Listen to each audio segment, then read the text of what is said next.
उत्तराखंड की पहाड़ियों के नीचे बसे एक छोटे से गांव बदरेश्वर में 19 साल की लड़की नैना रहती थी। शांत, मासूम और ज्यादा बात न करने वाली। गांव के लोग उसे पसंद करते थे। लेकिन एक जगह थी जिसे लेकर सबने उसे हमेशा चेतावनी दी थी। गांव के बीचों बीच एक पुराना कुआं था। कोई भी उसके पास नहीं जाता था, न बच्चे, न बड़े, न महिलाएं। कहा जाता था कि रात को उस कुएं से किसी के रोने की आवाज आती है, और जिसने भी उस आवाज को सुना, उसने उसके बाद खुद को सामान्य नहीं पाया। यह बात नैना ने कई बार सुनी थी, लेकिन उसने कभी उस पर भरोसा नहीं किया। आखिर डर भी एक आदत है, और आदत बदले बिना खत्म नहीं होती। भाग 2। रात जिस दिन बदल गई। एक रात की बात है। गांव में बिजली चली गई थी। चारों ओर घुप अंधेरा था। नैना अपनी खिड़की के पास बैठी ठंडी हवा महसूस कर रही थी। अचानक हवा रुक गई, जैसे किसी ने गांव के ऊपर एक विशाल जाल फेंककर हर आवाज दबा दी हो। और उसी खामोशी में उसे बहुत धीमी सी आवाज सुनाई दी। बचाओ, कोई है। नैना चौंकी।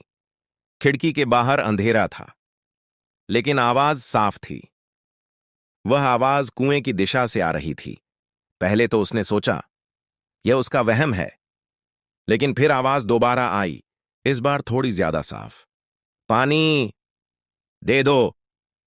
नैना का दिल धड़कने लगा, लेकिन अंदर कुछ था जो उसे उस आवाज की ओर खींच रहा था।